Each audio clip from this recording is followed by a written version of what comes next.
Our reading this morning speaks about Atama, and is it Evie or Eve? Evie, and Iteni. Iteni is Eden. Adam, Eve, and Eden, Garden of Eden. This reading is not an easy reading. It's just such a short reading. I know most of you have read this morning in your home devotion. It's just a short 3 verses. But when you look at this reading, chapter 3, we see the answer for what is wrong with the world. Everything's supposed to be different than what it is now. A question that I'm asking to us: what is wrong with the world? As we hear things are happening, something is wrong. A question to you and I: what is wrong with you and me? Our lives are going through so many problems. Sa sotaba tiko na nonambula e vunga saranalenga. Problem everywhere.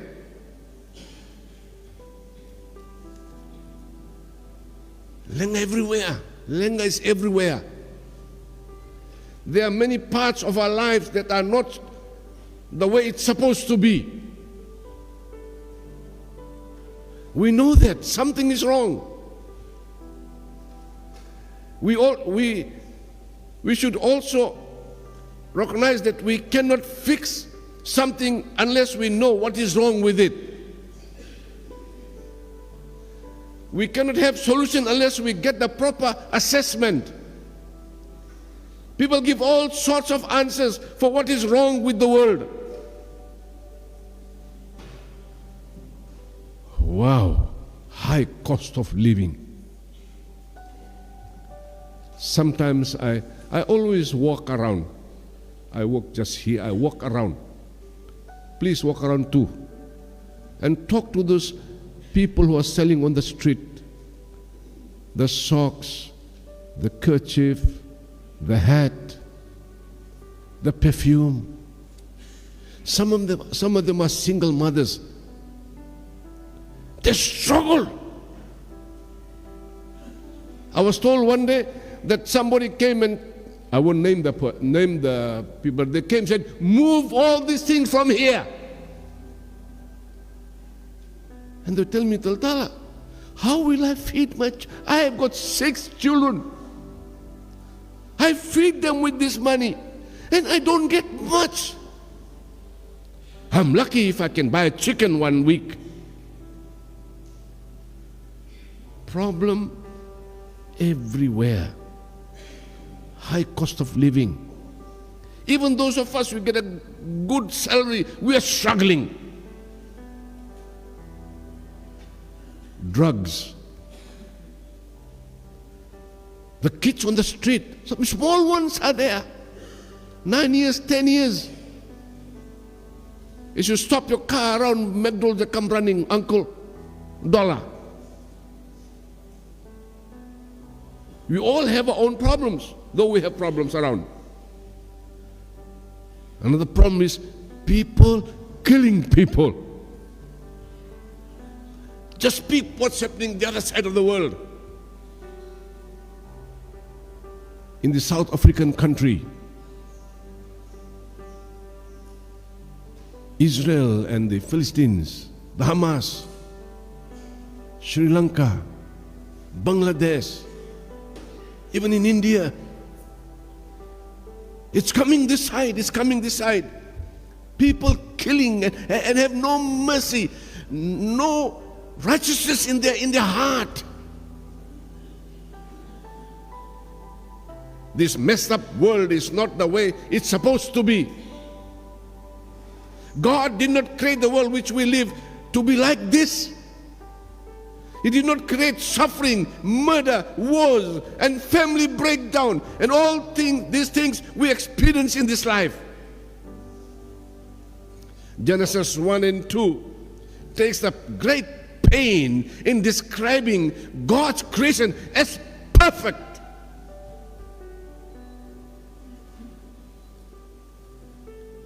It is paradise. We remember God creates Adam and Eve, gives them a home, trees and food in abundance, and call it Garden of Eden. We see the mighty river flowing and then getting to 4 rivers, which God commanded Adam and Eve. Even put a tree of life, tree of knowledge and of good. He commanded them not to eat, not even touch it. Genesis 1 and 2 makes a massive point. This is the paradise. This is the way it's supposed to be, with all those comfort just mentioned. They are all only meant to be pointing to one thing, defining the feature of paradise. That features is that God dwells among His people. God dwells among His people. I mentioned all these things, pointing to one thing, paradise, and that feature that God dwells among His people. In chapter 3, we read of God walking in the garden. Adam and Eve heard Him. It was common experience for them. This was common experience for men. God dwells with His people. All the blessings comes out of this. Garden of Eden is meant to be understood as the tabernacle, as a temple of God, because God was present there.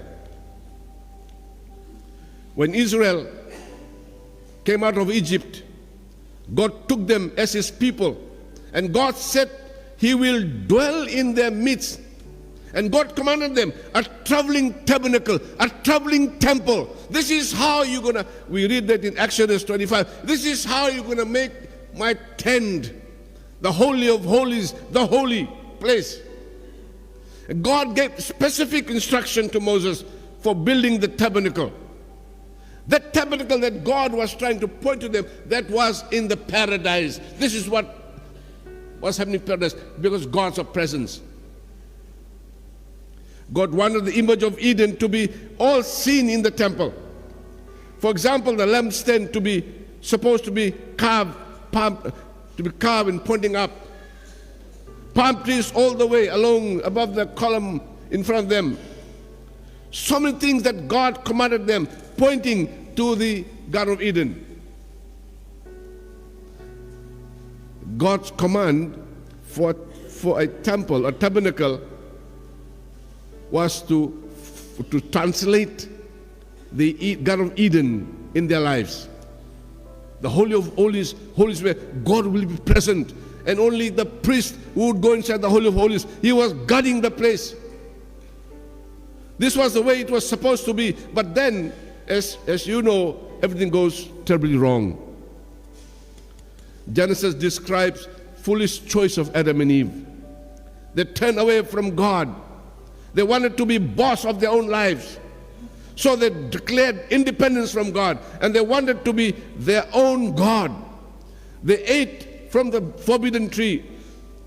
Passage today describes the fact that the Lord said to them, behold, the man has become like us now, knowing good and evil. God banished them. Both is act of mercy and of judgment. It is first of all act of mercy. He says, behold, the man has become like one of us in knowing good and evil. Sin and evil filled the hearts of Adam and Eve. And therefore, he mercifully endorsed that humanity will not live forever. Something that I like to share again here is that he says that, behold, the man has become like one of us, knowing good and evil. Now lest, this is the verse, now lest he reach out with his hands and take into the tree of life and eat and live forever. This is something I never read before, honestly saying, 49 years in the church. This truth, it never get into my head. God is saying, let me drive them out. If not, they will reach out with their hands and eat from the tree of life. They already ate from the tree of knowledge, where they came to know what is good and evil. God is saying, they are like us now. But then God drove them out and said, least they will eat from the tree of life and live forever. That was the intention of God. For men and women, for Adam and Eve, to live forever. But then because of sin, they came to know the good and evil, and God drove them out and says, if we don't drive them out, they will live forever, like us. Therefore, the Bible says that he drove them out. He chased them out. I know sometimes we hear the teachers will say, get out from here. Sometimes some people are very short-tempered. You know, in a workplace, at home, they will say, get out from here.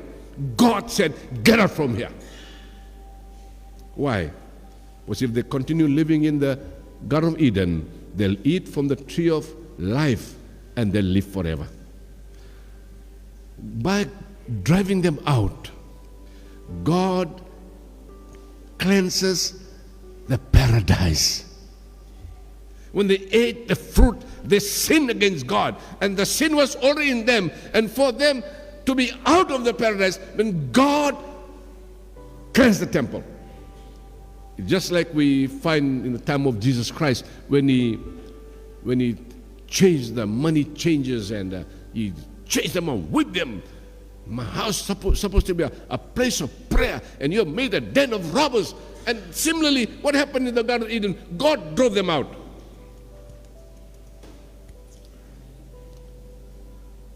And God placed cherubim with flaming sword, walking the way to the tree of life.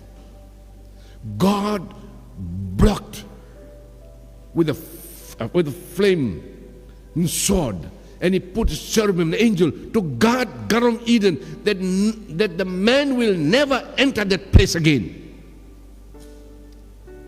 In the New Testament, think of the veil or curtain separating the holy place from Holy of Holies. In the Old Testament, even now, the Jewish people, the Holy of Holies, only the high priest can go once a year. But even before going, he had to sacrifice animal for his sins, seek forgiveness, so that when he goes in, so he can seek forgiveness for the people of Israel. And here, in the Old Testament, the veil, the strong curtain to stop from the Holy of Holies, the paradise, is he placed an angel and flaming sword to stop men.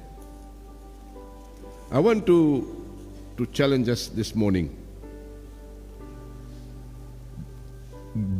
God, through Jesus Christ, has given us another opportunity to experience that paradise in Jesus Christ. Amen? Amen? Amen. That paradise is lost. God's only Son came down so that the Bible says, whoever believes in him will receive eternal life. Whoever receives Jesus, his life is changed. He is no longer like Adam and Eve. He lives and walks with Jesus daily in their life. The problems that we're going through in this world, if only they know Jesus, our Savior. The truth that I want to share with us today is, maybe in a simple term, is that the tree of life God has put an angel so that men cannot go there again. But I tell you that Jesus Christ said, I am the way, the truth, and the life. That life can be attained only through Jesus Christ. That everlasting can be experienced in Jesus Christ. That He is a living God in our life. He's alive and He walks with us and He talks with us and He lives with us. And He wants us to share that gospel with everybody. The gospel is He loves us, He cares for us, and He has given human being a second chance through His Son Jesus Christ, that whoever believes in Him will not perish but have everlasting life. I would like us to just sing one verse, my favorite song, one verse and the last verse. First and the last verse. Now, all of you have come with a prayer in your heart. You all have a prayer. As we close our eyes and sing this hymn, you wholeheartedly put your prayers in the song. And I tell you, you'll experience great blessings in your life. Amen? So we'll ask the choir to tune 145, 145, 145.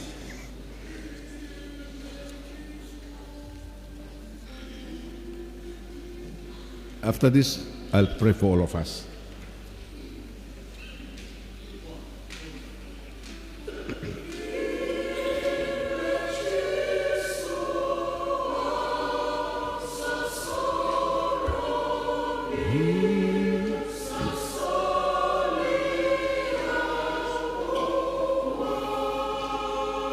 Let's join in.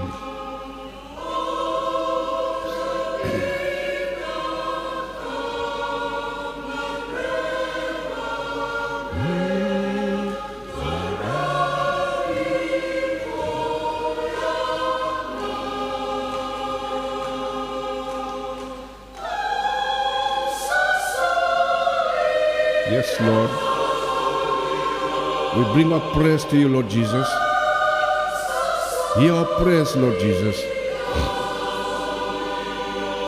Thank you, Lord Jesus.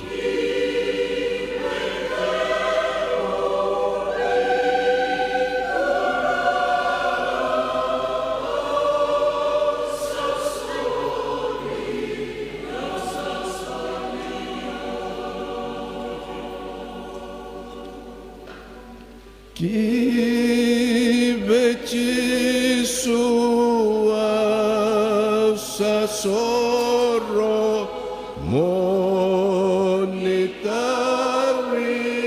bakia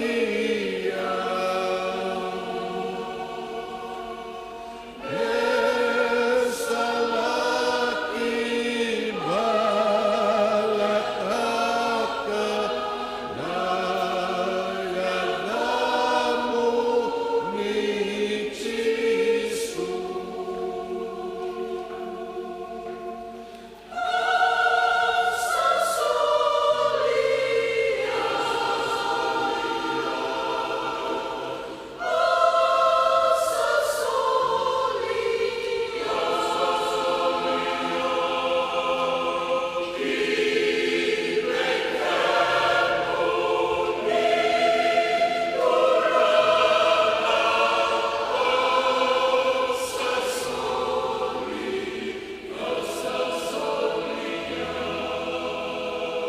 Dear God, our Heavenly Father, with our joys, we give our hearts to you. And not only our hearts, with all the troubles in our life, problems and sickness into your hands. We come to your altar, Lord, confessing you, Jesus, as our Lord and Savior. Come, Holy Spirit, anoint and bless us. We ask this in Jesus' precious name. Amen.